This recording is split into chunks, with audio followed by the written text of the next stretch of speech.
उत्तराखंड के नगर निकाय चुनाव में सीएम धामी ने जिहाद और यूसीसी की सियासी लहर चला दी। अब वोटरों की बारी। ऋषिकेश में बीजेपी और कांग्रेस के बीच बागियों का टकराव, चुनावी कुर्सी पर अब पारिवारिक संघर्ष का रंग चढ़ा। श्रीनगर की मेयर सीट पर निर्दलियों का धमाका। क्या बीजेपी और कांग्रेस अब बागियों के सामने टिक पाएंगे? नगर निकाय चुनाव में मुद्दे तो बड़े हैं, लेकिन प्रचार में वही पुराने नेशनल मसले और जनता का आखिर क्या? इन तमाम सवालों के जवाब ढूंढेंगे आज की इस वीडियो में। लेकिन उससे पहले आपसे गुजारिश है कि हमारे चैनल को सब्सक्राइब करें, पास ही में ज्वाइन का बटन लगा उसे दबा के आप अपना सहयोग हमें दे सकते हैं, ताकि हम इसी तरह से रोज नई वीडियोस आपके लिए लेकर आएं। और वीडियो को आप लाइक करें, कमेंट भी जरूर करें। नमस्कार, मैं हूं भुवन शर्मा और आप देखना शुरू कर चुके हैं उत्तराखंड का भरोसेमंद डिजिटल न्यूज प्लेटफॉर्म रायशुमारी। दोस्तों, उत्तराखंड की सर्द हवाओं के बीच निकाय चुनाव की गर्मी पूरे प्रदेश को एक तरह से हिलाकर रख रही है। 23 जनवरी को वोटिंग है और फिलहाल सभी राजनीतिक दल अपने हथियार पैक कर चुके हैं। और दिलचस्प बात यह है कि नगर निकाय का ये चुनाव भी विधानसभा और लोकसभा की तरह हाई प्रोफाइल ड्रामा बन चुका है। दोस्तों, मुख्यमंत्री पुष्कर सिंह धामी की बात करें तो इस चुनाव को उन्होंने भी कमर कसकर लड़ा। 12 दिनों में 52 कार्यक्रम उन्होंने किया और साबित कर दिया कि यह निकाय चुनाव नहीं बल्कि मिनी लोकसभा चुनाव है। सीएम धामी के भाषणों को अगर आप गौर से सुनेंगे, देखेंगे तो लैंड जिहाद, थूक जिहाद और यूसीसी जैसे नेशनल मुद्दे आपको दिखाई देंगे। ऐसे में सवाल उठना लाजमी है कि नगर पालिका की सड़कों और कूड़े के ढेर से इन जिहादों का क्या कनेक्शन है। अब असली मसाला तो बागियों ने डाला है, ये मैं आपको बताने वाला हूं। अब ऋषिकेश और श्रीनगर की बात करें तो यहाँ निर्दलीय प्रत्याशी बीजेपी और कांग्रेस दोनों के लिए सिरदर्द बन चुके हैं। नेशनल हाइप उन्होंने क्रिएट की है।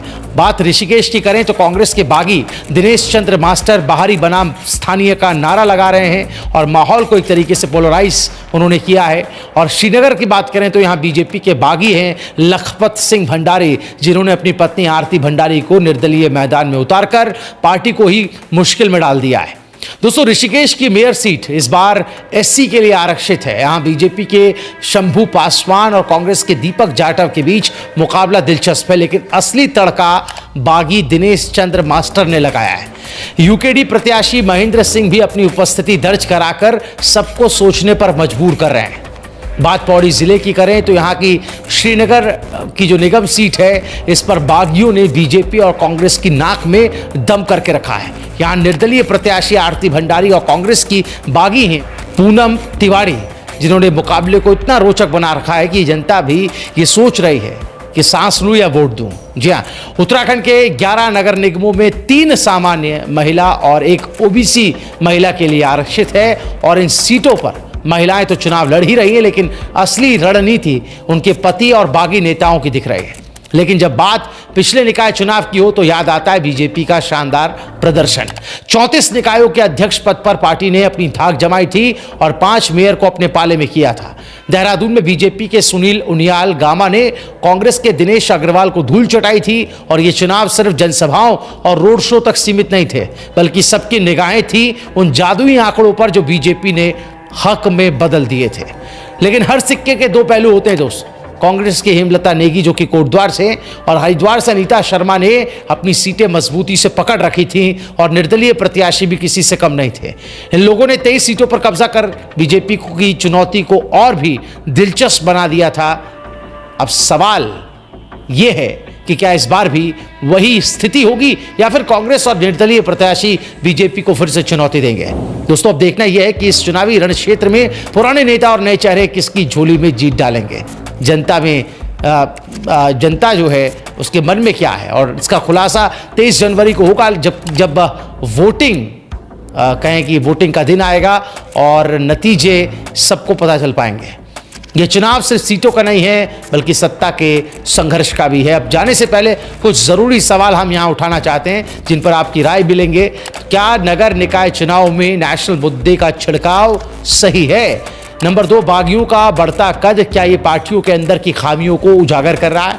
सवाल नंबर 3, महिला आरक्षण के बावजूद पर्दे के पीछे असली ताकत किसकी है? और नंबर 4, निर्दलीय उम्मीदवारों की बढ़ती चुनौती, क्या जनता के बदलते मूड का संकेत है? दोस्तों, जवाब आपके पास है, हमें नीचे कमेंट सेक्शन में जरूर बताइएगा। आखिरकार राजनीति सिर्फ चुनाव नहीं, जनता की सोच का आईना भी है। और बात कर रहे हैं उत्तराखंड के मुख्यमंत्री पुष्कर सिंह धामी की, जो अब दिल्ली में बीजेपी की सियासत संभालने के लिए आ चुके हैं। जी हाँ, नगर निकाय चुनाव का शोर थम गया और इसके थमने के साथ ही मुख्यमंत्री पुष्कर सिंह धामी दिल्ली में पहुंच चुके हैं। उन्होंने यहाँ पूनम शर्मा, जो कि दिल्ली से उम्मीदवार हैं बीजेपी की, इनके लिए रोड शो किया और चुनावी प्रचार का रुख अब दिल्ली की तरफ कर दिया है। अब तक उत्तराखंड में धामी के प्रचार का जोर शोर था, लेकिन अब दिल्ली में अब धामी ने अपनी ताबड़तोड़ जनसभाएं और रोड शो के जरिए ये दिखा दिया कि वो सिर्फ उत्तराखंड के ही नहीं बल्कि दिल्ली के भी भविष्य वक्ता बन चुके हैं। दिल्ली में रोड शो के दौरान धामी जी को मिला अभूतपूर्व समर्थन देखकर ऐसा लग रहा है जैसा दिल्ली की सियासत को अब उत्तराखंड का टच मिलने वाला है। पर सवाल यह है कि क्या दिल्ली वालों का दिल धामी जी के इस नए चुनावी अंदाज से जिता सकेगा? आप तस्वीरें देख रहे हैं किस तरह भारी जनसंख्या आपको नजर आ रही है, कार्यकर्ताओं की, बीजेपी के वॉलंटियर्स आपको नजर आ रहे हैं। मुख्यमंत्री पुष्कर सिंह धामी उत्तराखंड के, जो कि अब दिल्ली के चुनाव में उतर चुके हैं, क्योंकि दिल्ली में भी कई ऐसी जगह हैं जहां पर उत्तराखंड के लोगों का प्रभाव है। वोटर के तौर पर यहां पर बहुत गहरी उपस्थिति जनता दर्ज कराती है और बहुत निर्णायक भी है उत्तराखंड की आवाम जो दिल्ली में रहती है। लिहाजा उन जगहों पर जहां पर उत्तराखंड के लोगों की आबादी है, वहां पर मुख्यमंत्री पुष्कर सिंह धामी चुनाव प्रचार करते हुए अब नजर आएंगे, जिसकी शुरुआत उन्होंने कर दी है। आप क्या कुछ कहना चाहते हैं उत्तराखंड निकाय चुनाव को लेकर? अपने तमाम राय हमें कमेंट में जरूर बताइएगा। इस तरह की तमाम बड़ी खबरों और अपडेट्स के लिए आप देखते रहिए रायशुमारी।